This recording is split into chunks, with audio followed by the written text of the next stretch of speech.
جب قرآن و حدیث کو اسٹڈی کرنے کی کوشش کی تو پتہ چلا کہ ایک بھی نشانی قیامت کی، ایک بھی نشانی جو بتائی گئی ہے علامات صغریٰ وہ باقی نہیں ہے، ساری کی ساری ہو چکی ہیں۔ اگر کسی کو کسی اسپیسیفک نشانی کے بارے میں کوشچن ہے تو مجھے بھی بتائیں۔ اول تو مطلب جو میں نے اسٹڈی کیا ہے مجھے تو تقریباً سب بھی ملی ہیں۔ تو ایک دن ایک صاحب کہنے لگے آپ تو کہہ رہے ہیں ساری ہو گئی ہیں، پیلے جھنڈے نہیں کہیں سے نکلے۔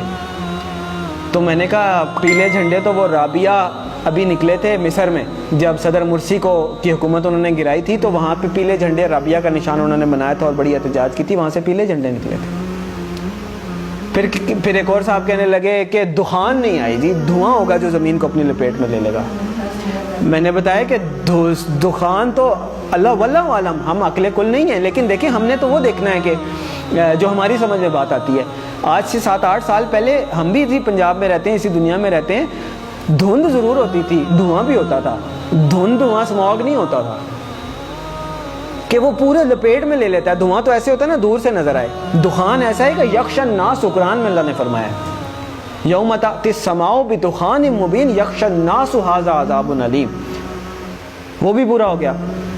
پھر کیا رہ گیا؟ پھر انہوں نے کہا عربوں میں شرک آ جائے گا، وہ تو نہیں آیا۔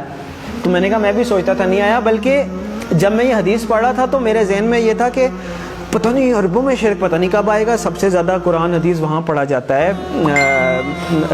حرمین شریفین وہاں پہ ہیں، عبادات وہاں پہ ہوتی ہیں، مساجد رمضان میں وہاں بھری ہوئی ہوتی ہیں، تو پتہ نہیں کب ہوگا۔ اتفاق کی بات ہے کہ میرا نہیں خیال کہ ہفتہ گزرا ہوگا یا کچھ، تو وہ خبر آئی کہ وہ انہوں نے UAE میں مندر بنایا ہے اتنا بڑا، اور باقاعدہ نعوذ باللہ اس کی پوجا کر کے انہوں نے اس کی افتتاح کیا۔ عجیب لگا کہ اتنی جلدی کہ جب آپ حدیث پڑھتے ہیں تو آپ کو لگتا ہے کہ عربوں میں شرک لوٹ آئے گا، پتہ نہیں، یہ تو بہت ہی مشکل بات لگتی ہے۔ اور ہم نے مطلب ایک ہوتا ہے سالوں گزر جائیں پھر بھی بات ہے، وہ ادھر پڑھا ادھر وہ بات ہوگی۔ تو ایک بھی نشانی مجھے نہیں ملی، اگر کسی صاحب کو ملی ہے تو مجھے بھی بتائیں۔ اس کا مطلب ہے علامات صغریٰ ساری پوری ہو گئی ہیں، اب علامات کبریٰ کا وقت ہے۔ پہلی علامات کبریٰ میں سے پہلی کیا ہے؟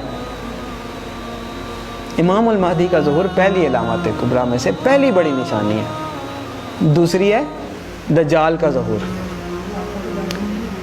تیسری ہے حضرت عیسیٰ علیہ السلام کا حضرت عیسیٰ علیہ السلام کا آسمان سے آنا واپس، چوتھی ہے یاجوج ماجوج۔ 4 یہ نشانیاں ہیں قیامت کی علامات کبریٰ۔ پھر 2 اور نشانیاں ہیں، سورج کا مغرب سے نکلنا اور دعوت الارض کا نکلنا۔ کیٹیگرائزیشن یہ حدیث میں نہیں ہے کہ 4 نشانیاں یا 5 ہیں، ویسے بتایا گیا ہے، اس کو پھر علماء نے اپنے حساب سے، جیسے میں نے پہلے آپ کو بتائیں دخان ہو گیا یا مختلف رابعہ ہو گئے، پہلی پیلے جھنڈے ہو گئے، یہ وہ ان کو علامات صغریٰ کہا گیا ہے، چھوٹی نشانیاں، اور یہ جو ابھی میں نے 4 آپ کو گنوائی ہیں نا علامات کبریٰ کے طور پہ کیٹیگرائز کیا گیا ہے۔ لیکن یہ جو باقی 2 ہیں میں ان کو علامات کبریٰ میں کیٹیگرائز نہیں کرتا، میری اپنی ایک کیٹیگرائزیشن ہے۔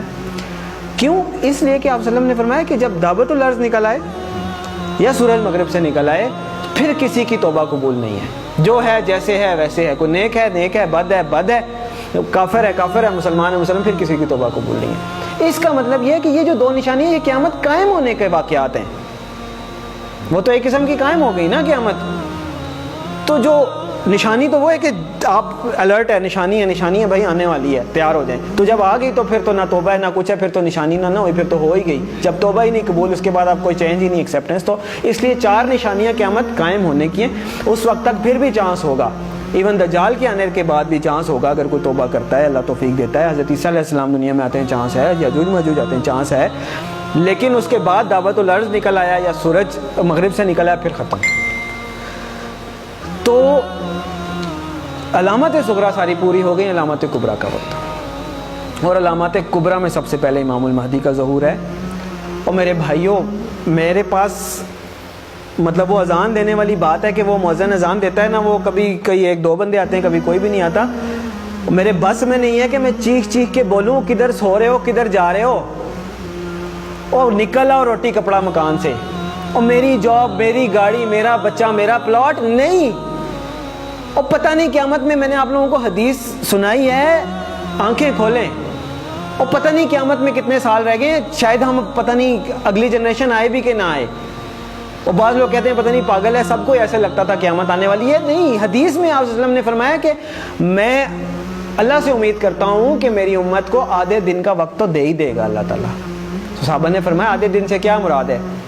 تو آپ صلی اللہ علیہ وسلم نے فرمایا 500 سال. اور یہ قرآن سے بھی ثابت ہے کہ اللہ کے ہاں ایک دن ہمارے 1000 دنوں کے برابر ہوتا ہے. تو علامہ سیوطی بہت بڑے حدیث کے مفسر گزرے ہیں. لوگ کہتے ہیں آپ علامہ سیوطی کے اس پہ کیوں جا رہے ہیں؟ مطلب جو مفسرین گزر چکے ہیں حدیث کے انٹرپریٹیشن دے چکے ہیں, اب میں نے نہیں تو نہیں دینی, اللہ معاف کرے. تو علامہ سیوطی رحمۃ اللہ علیہ نے اس کی انٹرپریٹیشن میں لکھا ہے کہ اس کا مطلب ہے کہ ایک دن کے بعد 1.5 دن, یعنی کہ پچھلی امتوں کو کسی کو 1 دن ملا, کسی کو آدھا دن ملا, کسی اس طرح, یعنی کسی کی عمر 1000 سال ہوئی, کسی کی 500 سال, مختلف. تو انہوں نے اپنے حساب سے بتایا کہ اس کا مطلب ہے 1 دن کے بعد آدھا دن اس امت کے لیے. یعنی باقیوں کو اگر 1 دن ملا ہے تو اللہ تعالیٰ اس امت کو آدھا دن مزید دے دے گا, باقیوں سے زیادہ تھوڑی سی مہلت دے دے گا. تو 1500 سال ہجری. او بھائی کدھر بیٹھے ہیں ہم؟ 1443 ہی ہے نا. تو گنتی کا حساب لگا لیں, 60 سال پورے نہیں رہتے. میں نہیں کہہ رہا.